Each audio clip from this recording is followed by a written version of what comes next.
Hello दोस्तों, आज मैं एक साउथ कोरियन थ्रिलर मूवी को एक्सप्लेन करने वाला हूँ जिसका नाम है स्कारलेट इनोसेंस। तो मूवी शुरू होती है और हम हक नाम के एक आदमी को देखते हैं जो कि सियोल की एक यूनिवर्सिटी में प्रोफेसर था, लेकिन किसी प्रॉब्लम के चलते उसे उस यूनिवर्सिटी से निकाल दिया गया और वो एक छोटे से गाँव में आ गया। उसे यहाँ पर एक नाइट टीचर की जॉब मिल गई है और इसके साथ ही वो अपनी नॉवल को पूरा करने के लिए किसी इंस्पिरेशन की तलाश में है। फिर जब वो बस स्टैंड पर खड़ा होकर बस का वेट कर रहा था, तभी वहाँ पर उसे टीनेजर लड़की दिखाई देती है जिसका नाम देवकी होता है। देवकी इसे काफी देर से घूर रही होती है क्योंकि उसने पहली बार इस गाँव में एक ऐसे आदमी को देखा था जो कि सूट पहन कर आया था। अब काफी देर तक वेट करने के बाद जब स्टैंड पर कोई भी गाड़ी नहीं आती तो हक अपना सामान उठाकर पैदल ही अपने घर जाने लगता है जो कि उसने रेंट पर लिया था।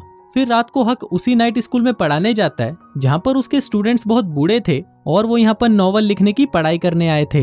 दूसरी तरफ हम देवकी को देखते हैं जो अपनी जॉब से वापस घर आती है और यहाँ पर इसकी मॉम इसे लेने आती है। इसकी मॉम बोल नहीं सकती और उन्हें हमेशा देवकी की शादी की फिक्र लगी रहती है, लेकिन देवकी को तो अपने सपनों के राजकुमार की तलाश थी जिसको वो पहले डेट करेगी और उसके बाद ही उससे शादी करेगी। फिर अगले दिन हम देखते हैं कि देवकी एक अम्यूजमेंट पार्क में टिकट बेचने का काम करती है। तभी वहाँ पर हक आ जाता है और ये दोनों एक दूसरे से बातें करने लगते हैं। अब देवकी हक से बहुत ज्यादा इम्प्रेस हो जाती है क्योंकि उसने पहली बार ऐसे आदमी को देखा था जो कि इतने अच्छे से रहता है। अब देवकी उसे पसंद करने लग जाती है और वो उसकी नाइट क्लास में आना भी शुरू कर देती है। इसके साथ ही क्लास के बाद वो उसका पीछा करने लग जाती है ताकि वो उसके बारे में सब कुछ जान सके कि ये कहाँ पर रहता है और क्या करता है। रात को सोते हुए भी इसे हक के ही सपने आते हैं जिसमें ये दोनों एक दूसरे को किस कर रहे हैं। फिर अगले दिन ये दोनों फिर से मिल जाते हैं और अब यहाँ पर हक को भी समझ आने लगा था कि देवकी इसे पसंद करती है। इसके बाद ये इसे अपने घर पर ले जाता है और ये दोनों यहाँ पर काफी देर तक बातें करते हैं।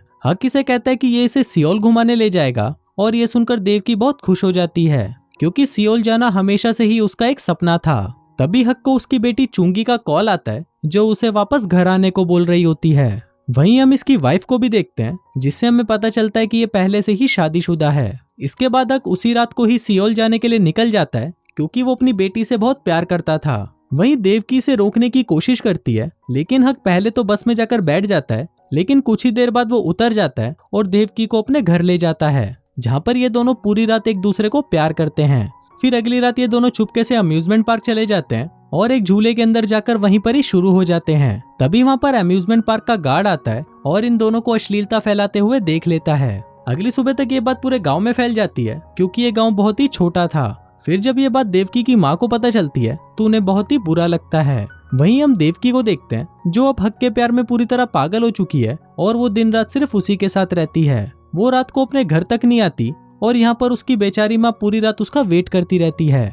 दूसरी तरफ हक देवकी को सियोल ले जाता है और इसे घुमाता फिराता है और बहुत ऐश कराता है। अब ऐसी लाइफ से देवकी बहुत खुश रहने लगी थी और वो हक से कभी भी दूर नहीं होना चाहती थी। फिर एक दिन हक का एक फ्रेंड इसे मिलने आता है और इसे बताता है कि तुम्हारे ऊपर जो केस चल रहा था वो हट गया है और अब तुम सियोल वापस आ सकते हो। अब यहाँ पर हमें पता चलता है कि हक के ऊपर स्कूल की लड़कियों के साथ गलत काम करने का केस चल रहा था जिस वजह से वो वहाँ से भागकर इस गाँव में आ गया। फिर अगले दिन हक वापस जाने की तैयारी कर रहा होता है और तभी वहाँ पर देवकी आती है और इसे बताती है कि मैं प्रेग्नेंट हूँ। अब ये सुनकर हक डर जाता है और इसे अपने साथ सियोल ले जाता है जहाँ पर वो इसका अबॉर्शन करा देता है और देवकी कुछ दिनों तक सियोल में ही रहती है। फिर जब देवकी अपने गांव वापस आती है तो इसकी मॉम इस पर बहुत गुस्सा करती है और इसके साथ ही हम ये भी देखते हैं कि इसकी मॉम की तबीयत अब खराब रहने लगी है। अब देवकी दिन रात सिर्फ हक के बारे में ही सोचती रहती थी और जब भी उसे काम से टाइम मिलता वो उससे मिलने सियोल चली जाती, लेकिन अब हक इससे पीछा छुड़ाना चाहता था इसलिए वो इसे पैसे देकर सब कुछ भूल जाने को कहता है। अब ये सुनकर देवकी रोने लग जाती है और तभी वो देखती है कि उसके घर में आग लग जाती है। देवकी भागकर अपनी मॉम को बचाने के लिए घर के अंदर जाती है, लेकिन हक वहीं बाहर खड़े होकर सब कुछ देख रहा होता है। तभी इसे इसकी बेटी का कॉल आता है और ये यहाँ से भागकर सीधा सियोल चला जाता है। वहाँ पहुंचकर इसे पता चलता है कि यहाँ पर इसकी वाइफ ने सुसाइड कर लिया है। फिर कुछ दिनों बाद जब ये देवकी से मिलने वापस गाँव जाता है तो ये देखता है कि उसका घर जलकर पूरी तरह बर्बाद हो चुका है और अब वहाँ पर उसे कोई नहीं मिलता, इसलिए वो वापस सियोल आ जाता है। अब ऐसे ही 8 साल बीत जाते हैं और अब हक एक बहुत बड़ा राइटर बन चुका है। इसके पास अब बहुत सारे पैसे आ चुके हैं, इसलिए ये बस दिन भर जुआ खेलता है और लड़कियों के साथ मौज मस्ती करता रहता है। ये पूरे दिन दारू पीता और स्मोक करता रहता है जिस वजह से इसकी आंखें धीरे धीरे खराब होती जा रही हैं। फिर एक दिन इसके घर पर एक लड़की आती है और ये लड़की और कोई नहीं बल्कि देवकी होती है, लेकिन हक इसे पहचान नहीं पाता क्योंकि अब ये ऑलमोस्ट अंधा हो चुका था।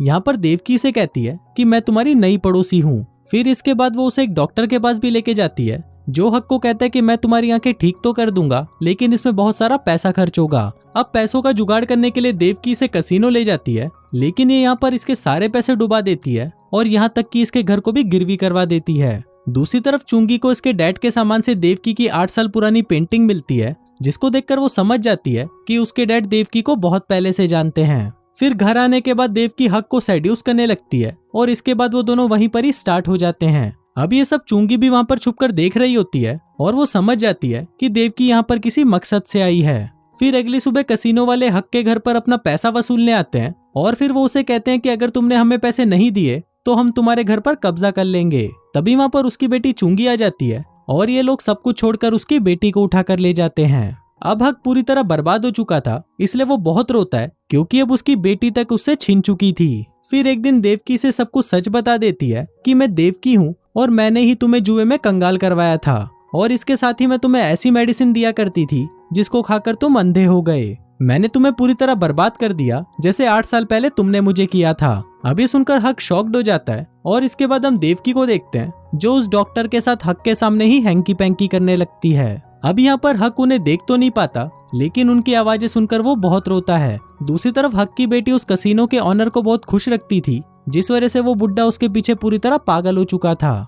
फिर कुछ दिनों बाद चुंगी गुंडे लेकर घर आ जाती है ताकि ये लोग देवकी की आंखें निकाल दें, क्योंकि इसे भी पता चल चुका था कि देवकी ने ही इसके डैड को अंधा किया है। इसलिए अब ये देवकी की आंखें निकालकर अपने फादर को लगाना चाहती थी। अब यहाँ पर देवकी से रिक्वेस्ट करती है कि मुझे आखिरी बार हक से मिलना है, जिसके बाद ये उससे मिलने जाती है और यहाँ पर हक इसे बताता है कि जब तुम्हारे घर पर आग लगी थी तो उसके बाद मैं तुम्हें लेने के लिए तुम्हारे गांव आया था, लेकिन तुम मुझे वहाँ पर नहीं मिली। वो कहता है कि जब मेरी आंखें ठीक हो जाएंगी तो मैं तुमसे शादी कर लूंगा, जिसके बाद हम दोनों खुशी खुशी साथ रहेंगे। अब ये सभी बातें सुनकर देवकी बहुत ज्यादा रोने लगती है, क्योंकि इसे ऐसा लग रहा था कि हक इसका फायदा उठा रहा था, लेकिन वो तो देवकी को वापस लेने गया था, लेकिन वो ही इसे नहीं मिली।